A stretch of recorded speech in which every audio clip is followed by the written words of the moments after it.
ಈ ಕಾರ್ಯಕ್ರಮದ ಪ್ರಾಯೋಜಕರು Gadiyar group of companies. Gadiar Group of Companies, synonymous with excellence and innovation, stands as your dynamic partner for progress. Gadiar Group ensures safety as guardians in firefighting and builds vibrant communities in real estate. Building tomorrow, today.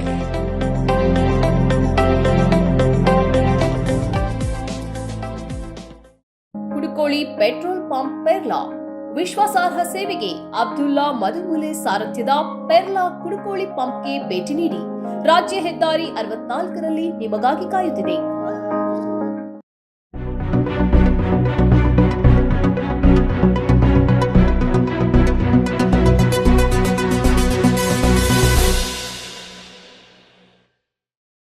ಸನ್ಮಾರ್ಗ ಸುದ್ದಿ ಸಂಚಯಕ್ಕೆ ಸ್ವಾಗತ.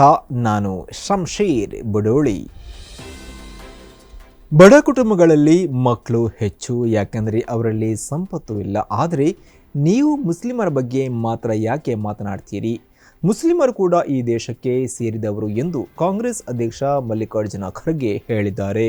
ನಮ್ಮ ತಂದೆ ತಾಯಿಗೆ ನಾನೊಬ್ಬನೇ ಮಗನಾದರೂ ನನಗೆ 5 ಮಂದಿ ಮಕ್ಕಳಿದ್ದಾರೆ. ನಮ್ಮ ಮನೆಗೆ ಬೆಂಕಿ ಹಚ್ಚಿದಾಗ ನನ್ನ ತಾಯಿ, ಸಹೋದರಿ ಮತ್ತು ಚಿಕ್ಕಪ್ಪ ಜೀವ ಕಳೆದುಕೊಂಡರು. ನನ್ನ ತಂದೆಗೆ ನಾನೊಬ್ಬನೇ ಮಗ. ಆದ್ದರಿಂದ ನಮ್ಮ ಮನೆಯಲ್ಲಿ ಮಕ್ಕಳನ್ನು ನೋಡುವುದು ಅವರ ಬಯಕೆಯಾಗಿತ್ತು ಎಂದು ಖರ್ಗೆ ವಿವರಿಸಿದ್ದಾರೆ. ನಾವು ಬಹುಮತ ಗಳಿಸುವ ನಿಟ್ಟಿನಲ್ಲಿ ಮುನ್ನಡೆದಿದ್ದೇವೆ. ಈ ಕಾರಣದಿಂದ ಮೋದಿ ಈಗ ಮಂಗಳಸೂತ್ರ ಮತ್ತು ಮುಸ್ಲಿಮರ ಬಗ್ಗೆ ಮಾತನಾಡುತ್ತಿದ್ದಾರೆ. ನಿಮ್ಮ ಸಂಪತ್ತನ್ನು ನಾವು ಸುಲಿಗೆ ಮಾಡುತ್ತೇವೆ ಹಾಗೂ ಹೆಚ್ಚು ಮಕ್ಕಳಿದ್ದವರಿಗೆ ಹಂಚುತ್ತೇವೆ ಎಂದವರು ಹೇಳುತ್ತಿದ್ದಾರೆ. ಬಡವರಿಗೆ ಯಾವಾಗಲೂ ಹೆಚ್ಚು ಮಕ್ಕಳು, ಮುಸ್ಲಿಮರಿಗೆ ಮಾತ್ರ ಹೆಚ್ಚು ಮಕ್ಕಳಿರುತ್ತಾರೆ ಎಂದವರು ಮಾರ್ಮಿಕವಾಗಿ ಪ್ರಶ್ನಿಸಿದ್ದಾರೆ. ಅನೇಕ ಮಹಿಳೆಯರಿಗೆ ಲೈಂಗಿಕ ದೌರ್ಜನ್ಯ ಎಸಗಿದ ಆರೋಪ ಕೇಳಿ ಬಂದ ಬಳಿಕ ಹಾಸನ ಲೋಕಸಭಾ ಕ್ಷೇತ್ರದ ಜೆಡಿಎಸ್ ಸಂಸದ ಪ್ರಜ್ವಲ್ ರೇವಣ್ಣ ವಿದೇಶಕ್ಕೆ ಪರಾರಿಯಾಗಿದ್ದಾರೆ. ಆದ್ದರಿಂದ ಪ್ರಧಾನಿ ಪ್ರಜ್ವಲ್ ಇವರ ಪಾಸ್ಪೋರ್ಟ್ ಅನ್ನು ರದ್ದುಗೊಳಿಸಿ ಕೂಡಲೇ ಇವರನ್ನು ವಿದೇಶದಿಂದ ಕರೆತರಲು ಶ್ರಮಿಸಬೇಕು ಎಂದು ಮುಖ್ಯಮಂತ್ರಿ ಸಿದ್ದರಾಮಯ್ಯ ಪ್ರಧಾನಿ ನರೇಂದ್ರ ಮೋದಿ ಅವರಿಗೆ ಪತ್ರವನ್ನು ಬರೆದಿದ್ದಾರೆ. ಪ್ರಜ್ವಲ್ ರೇವಣ್ಣ ಅವರು ಮಹಿಳೆಯರ ಮೇಲೆ ಅತ್ಯಾಚಾರ ಮಾಡಿದ್ದಾರೆ ಎನ್ನಲಾದ ಅಪರಾಧಗಳ ಆರೋಪಗಳ ತನಿಖೆಗೆ ಎಸ್ಐಟಿ ಹಗಲಿರುಳು ಶ್ರಮಿಸುತ್ತಾ ಇರುವಾಗ ಅವರನ್ನು ದೇಶಕ್ಕೆ ಮರಳಿ ಪಡೆಯುವುದು ಅತ್ಯಂತ ಮಹತ್ವದಾಗಿದೆ. ಈ ನಿಟ್ಟಿನಲ್ಲಿ ಪ್ರಜ್ವಲ್ ರೇವಣ್ಣ ಅವರ ರಾಜತಾಂತ್ರಿಕ ಪಾಸ್ಪೋರ್ಟ್ ರದ್ದುಗೊಳಿಸಲು ಮತ್ತು ಭಾರತ ಸರ್ಕಾರದ ರಾಜತಾಂತ್ರಿಕ ಮತ್ತು ಪೊಲೀಸ್ ವ್ಯವಸ್ಥೆಯನ್ನು ಬಳಸಿಕೊಂಡು ಇತರ ಕ್ರಮಗಳನ್ನು ಕೈಗೊಳ್ಳಲು ವಿದೇಶಾಂಗ ವ್ಯವಹಾರ ಮತ್ತು ಗೃಹ ವ್ಯವಹಾರಗಳ ಸಚಿವಾಲಯಗಳನ್ನು ಒತ್ತಾಯಿಸುತ್ತಿದ್ದೇನೆ.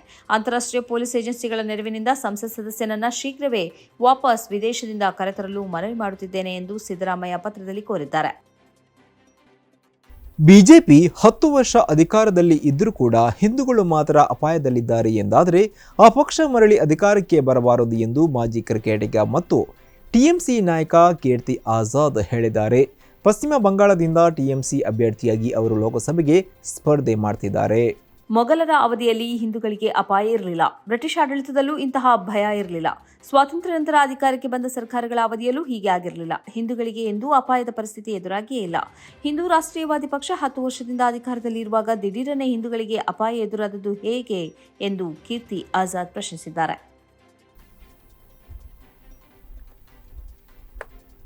ಮೋದಿ ಸರ್ಕಾರದ ಸುಳ್ಳು ಮತ್ತು ಅಸಮರ್ಪಕ ಆಡಳಿತ ನೀತಿಯನ್ನ ಇಂಚಿಂಚಾಗಿ ಬಯಲಿಗೆ ತರ್ತಾ ಇರುವ ಖ್ಯಾತ ಯೂಟ್ಯೂಬರ್ ಧ್ರುವ ರಾಠಿ ವಿರುದ್ಧ ಸಂಘ ಪರಿವಾರ ಮತ್ತು ಐಟಿ ಸೆಲ್ ಅತ್ಯಂತ ಆಘಾತಕಾರಿ ಮತ್ತು ಅತ್ಯಂತ ಅಸಹ್ಯವಾದ ಸುಳ್ಳುಗಳನ್ನು ವಾಟ್ಸಪ್ ಮೂಲಕ ಪೋಸ್ಟ್ ಮಾಡ್ತಾ ಇರುವುದು ಬಹಿರಂಗವಾಗಿದೆ.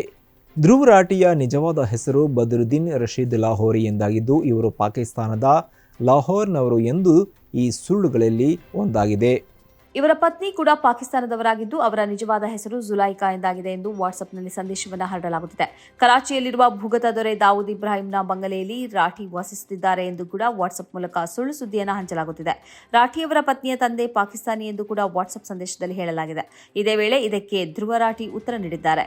ನನ್ನ ಪತ್ನಿ ಪಾಕಿಸ್ತಾನಿ ಎಂದು ಹೇಳಲಾಗುತ್ತಿದೆ, ಆದರೆ ಇದು ಸುಳ್ಳು. ನನ್ನ ಪತ್ನಿ ಜರ್ಮನಿಯವಳು. ಉಳಿದ ಎಲ್ಲ ಸಂದೇಶ ಕೂಡ ಸುಳ್ಳು ಎಂದು ಅವರು ಇನ್ಸ್ಟಾಗ್ರಾಮ್ ಪೋಸ್ಟ್ನಲ್ಲಿ ಹೇಳಿದ್ದಾರೆ. ಈ ಸುಳ್ಳು ಪ್ರಚಾರಕ್ಕೆ ಅವರು ಎಕ್ಸ್ ತಾಣದ ಮೂಲಕ ಕೂಡ ಉತ್ತರ ನೀಡಿದ್ದಾರೆ. ತಾನು ವಿಡಿಯೋದಲ್ಲಿ ಎತ್ತಿರುವ ಪ್ರಶ್ನೆಗಳಿಗೆ ಅವರಲ್ಲಿ ಉತ್ತರ ಇಲ್ಲ, ಆದ್ದರಿಂದ ಈ ಸುಳ್ಳು ಪ್ರಚಾರಕ್ಕೆ ಇಳಿದಿದ್ದಾರೆ ಎಂದು ರಾಠಿ ಹೇಳಿದ್ದಾರೆ. ಅಮೆರಿಕದಲ್ಲಿ ಇಸ್ರೇಲ್ ವಿರುದ್ಧ ಪ್ರತಿಭಟನೆಯ ಕೇಂದ್ರವಾಗಿರುವ ಕೊಲಂಬಿಯಾ ಯೂನಿವರ್ಸಿಟಿಯ ವಿದ್ಯಾರ್ಥಿಗಳು ತಮ್ಮ ಬಟ್ಟನ್ನ ಬಿಗಿಗೊಳಿಸಿದ್ದಾರೆ.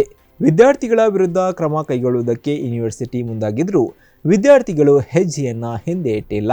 ಕ್ಯಾಂಪಸ್ನಲ್ಲಿ ಹಾಕಲಾಗಿರುವ ಪ್ರತಿಭಟನಾ ಟೆಂಟ್ಗಳನ್ನು ಕಿತ್ತು ಹಾಕುವುದಾಗಿ ಅಧಿಕಾರಿಗಳು ಎಚ್ಚರಿಕೆ ನೀಡಿದರೂ ಈ ವಿದ್ಯಾರ್ಥಿಗಳು ಹಿಂದಡಿಯಿಟ್ಟಿಲ್ಲ. ಪ್ರತಿಭಟನೆಯನ್ನ ನಿಲ್ಲಿಸುವುದಕ್ಕಾಗಿ ಯೂನಿವರ್ಸಿಟಿ ಅಧಿಕಾರಿಗಳು ಎಲ್ಲಾ ಕ್ರಮಗಳನ್ನು ಕೈಗೊಳ್ಳುತ್ತಿದ್ದಾರೆ. ಪ್ರತಿಭಟನೆಯಲ್ಲಿ ಭಾಗಿಯಾದ ವಿದ್ಯಾರ್ಥಿಗಳನ್ನ ಕೊಲಂಬಿಯಾ ಯೂನಿವರ್ಸಿಟಿ ಸಸ್ಪೆಂಡ್ ಮಾಡಲು ಪ್ರಾರಂಭಿಸಿದೆ. ವಿದ್ಯಾರ್ಥಿಗಳು ಮತ್ತು ಅಧಿಕಾರಿಗಳ ನಡುವೆ ನಡೆದ ದೀರ್ಘ ಮಾತುಕತೆಗಳು ವಿಫಲವಾಗಿವೆ. ಪ್ರತಿಭಟನೆಗೆ ಸಂಬಂಧಿಸಿದಂತೆ ಏಪ್ರಿಲ್ 18ರಂದು 100ರಷ್ಟು ವಿದ್ಯಾರ್ಥಿಗಳನ್ನ ಪೊಲೀಸರು ಬಂಧಿಸಿದ್ದಾರೆ. ಗಾಜಾದ ಜನರಿಗೆ ಬೆಂಬಲವನ್ನ ಸೂಚಿಸಿ ಯೂನಿವರ್ಸಿಟಿ ವಿದ್ಯಾರ್ಥಿಗಳು ಕ್ಯಾಂಪಸ್ನಲ್ಲಿ ಟೆಂಟ್ ಸ್ಥಾಪಿಸಿದ್ದರು. ಗಾಜಾದ ಮಂದಿ ಟೆಂಟ್ಗಳಲ್ಲಿ ವಾಸಿಸುತ್ತಿದ್ದು ಅದನ್ನು ಜಗತ್ತಿಗೆ ತಿಳಿಸುವ ಉದ್ದೇಶದಿಂದ ನಾವು ಟೆಂಟ್ ಹಾಕಿದ್ದೇವೆ ಎಂದು ವಿದ್ಯಾರ್ಥಿಗಳು ವಾದಿಸಿದ್ದಾರೆ. ಇದೇ ವೇಳೆ ಟೆಂಟ್ಗಳನ್ನು ಕಿತ್ತು ಹಾಕಿ ಎಂದು ಅಧಿಕಾರಿಗಳು ವಿದ್ಯಾರ್ಥಿಗಳಲ್ಲಿ ವಿನಂತಿಸಿದ್ದಾರೆ. ಆದರೆ ವಿದ್ಯಾರ್ಥಿಗಳು ಅದಕ್ಕೆ ಒಪ್ಪಿಲ್ಲ. ಈ ಹಿನ್ನೆಲೆಯಲ್ಲಿ ಕಠಿಣ ಕ್ರಮದ ಎಚ್ಚರಿಕೆಯನ್ನು ನೀಡಲಾಗಿದೆ. ದುಬೈಗೆ ಮತ್ತೆ ಮಳೆ ಒಕ್ಕರಿಸಲಿದೆ. ವಾರಗಳ ಹಿಂದೆ ದುಬೈನಲ್ಲಿ ಭಾರೀ ಅನಾಹುತವನ್ನು ಸೃಷ್ಟಿ ಮಾಡಿದ್ದ ಮಳೆ ಮತ್ತೆ ದುಬೈನಲ್ಲಿ ಸುರಿಯಲಿದೆ ಎಂದು ವರದಿಯಾಗಿದ್ದು, ನಾಗರಿಕರಿಗೆ ಸರ್ಕಾರ ಎಚ್ಚರಿಕೆಯನ್ನ ನೀಡಿದೆ. ಒಂದು ವೇಳೆ ಸೌದಿ ಅರೇಬಿಯಾದಲ್ಲಿ ಭಾರೀ ಮಳೆ ಆಗುವ ಸಾಧ್ಯತೆ ಇದ್ದು, ನಾಗರಿಕರನ್ನ ಎಚ್ಚರಿಸಲಾಗಿದೆ. ಮೇ 2ರ ಬೆಳಗಿನಿಂದ ಯುಎಇಯ ಎಲ್ಲಾ ಭಾಗಗಳಲ್ಲೂ ಮಳೆ ಬೀಳಲಿದೆ ಎಂದು ನಿರೀಕ್ಷಿಸಲಾಗಿದೆ. ಆದರೆ ಏಪ್ರಿಲ್ 16ರಂದು ಸುರಿದಂತೆ ಭಾರೀ ಪ್ರಮಾಣದಲ್ಲಿ ಮಳೆ ಸುರಿಯಲಾರದು ಎಂದು ಕೂಡ ಹೇಳಲಾಗಿದೆ. ತಗ್ಗು ಪ್ರದೇಶದಲ್ಲಿ ವಾಸಿಸುತ್ತಿರುವವರು ಮೈಯೆಲ್ಲ ಕಣ್ಣಾಗಿರಬೇಕು ಎಂದು ಅಧಿಕಾರಿಗಳು ತಿಳಿಸಿದ್ದಾರೆ. ಇದೇ ವೇಳೆ ಸೌದಿ ಅಧಿಕಾರಿಗಳು ಕೂಡ ನಾಗರಿಕರನ್ನ ಎಚ್ಚರಿಸಿದ್ದಾರೆ. ಭಾರೀ ಮಳೆಯಾಗುವ ಸಾಧ್ಯತೆ ಇದ್ದು, ನಾಗರಿಕರು ಜಾಗರೂಕತೆಯಿಂದ ಇಡೀ ಬೆಳವಣಿಗೆಯನ್ನು ನೋಡುತ್ತಿರಬೇಕು ಎಂದು ಅಧಿಕಾರಿಗಳು ತಿಳಿಸಿದ್ದಾರೆ. ಬಿಜೆಪಿ ಅಭ್ಯರ್ಥಿಗೆ ಇವಿಎಂ ಮೂಲಕ 5 ಬಾರಿ ಮತದಾನ ಮಾಡಿದ ವಿಡಿಯೋ ವ್ಯಾಪಕವಾಗಿ ಹರಿದಾಡಿದ ಬಳಿಕ ಅಸ್ಸಾಂನ ಪ್ರಿಸೈಡಿಂಗ್ ಆಫೀಸರ್ ಅನ್ನು ಸಸ್ಪೆಂಡ್ ಮಾಡಲಾಗಿದೆ. ಅಸ್ಸಾಂನ ಕರೀಂಗಂಜ್ ಲೋಕಸಭಾ ಕ್ಷೇತ್ರದ ಪ್ರಿಸೈಡಿಂಗ್ ಆಫೀಸರ್ ನಸ್ರುಲ್ ಹಕ್ ಇವರನ್ನ ಸಸ್ಪೆಂಡ್ ಮಾಡಲಾಗಿದೆ. ಏಪ್ರಿಲ್ 26ರಂದು ನಡೆಯುವ ಮತದಾನಕ್ಕಿಂತ ಮುಂಚೆ ಈ ಮೊಕ್ ಮತದಾನ ಪ್ರಕ್ರಿಯೆ ನಡೆದಿತ್ತು. ಮತದಾನ ಕೇಂದ್ರಕ್ಕೆ ಮೊಬೈಲ್ ಅಥವಾ ಇನ್ಯಾವುದೇ ಎಲೆಕ್ಟ್ರಾನಿಕ್ ವಸ್ತುಗಳನ್ನು ಯಾರೂ ಕೊಂಡು ಹೋಗಿಲ್ಲ ಎಂಬುದನ್ನು ಖಚಿತಪಡಿಸಬೇಕಾದದ್ದು ಪ್ರಿಸೈಡಿಂಗ್ ಆಫೀಸರ್ನ ಹೊಣೆಗಾರಿಕೆಯಾಗಿದೆ. ಆದರೆ ಈ ಬಗ್ಗೆ ನಿರ್ಲಕ್ಷ್ಯ ತೋರಿರುವುದಕ್ಕಾಗಿ ನಸ್ರುಲ್ಲಕ್ ಅವರ ವಿರುದ್ಧ ಕ್ರಮ ಕೈಗೊಳ್ಳಲಾಗಿದೆ ಎಂದು ತಿಳಿದುಬಂದಿದೆ. ಸೋಷಿಯಲ್ ಮೀಡಿಯಾದಲ್ಲಿ ವ್ಯಾಪಕವಾಗಿ ಹರಿದಾಡುತ್ತಿರುವ ವಿಡಿಯೋದಲ್ಲಿ ಪಕ್ಷೇತರ ಅಭ್ಯರ್ಥಿ ಅಬ್ದುಲ್ ಹಮೀದ್ ಅವರ ಪೋಲಿಂಗ್ ಏಜೆಂಟ್ ಆಗಿರುವ ಅಬ್ದುಲ್ ಸಾಹೇಬ್ ಬಿಜೆಪಿ ಅಭ್ಯರ್ಥಿಗೆ ಬೆನ್ನಿಗೆ 5 ಬಾರಿ ಮತ ಚಲಾಯಿಸಿರುವುದು ಕಾಣಿಸುತ್ತಿದೆ. ಇದುವೇ ಈ ಹೊತ್ತಿನ ಸನ್ಮಾರ್ಗ ಸುದ್ದಿ ಸಂಚಯ. ನಿರಂತರವಾಗಿ ನೋಡ್ತಾ ಇರಿ ಸನ್ಮಾರ್ಗ ನ್ಯೂಸ್. ಸುದ್ದಿಗಳ ಸಂತೆಯಲ್ಲಿ ಸತ್ಯದ ಮೊಂಬತ್ತಿ. ಇಂತಹ ಹಲವು ಸುದ್ದಿ ಮಾಹಿತಿ ವಿಶ್ಲೇಷಣೆಗಾಗಿ ಸನ್ಮಾರ್ಗ ನ್ಯೂಸ್ ಸಬ್ಸ್ಕ್ರೈಬ್ ಮಾಡಿ. ನಿರಂತರ ನೋಟಿಫಿಕೇಶನ್ ಪಡೆಯಲು ಬೆಲ್ ಐಕಾನ್ ಒತ್ತಲು ಮರೆಯದಿರಿ.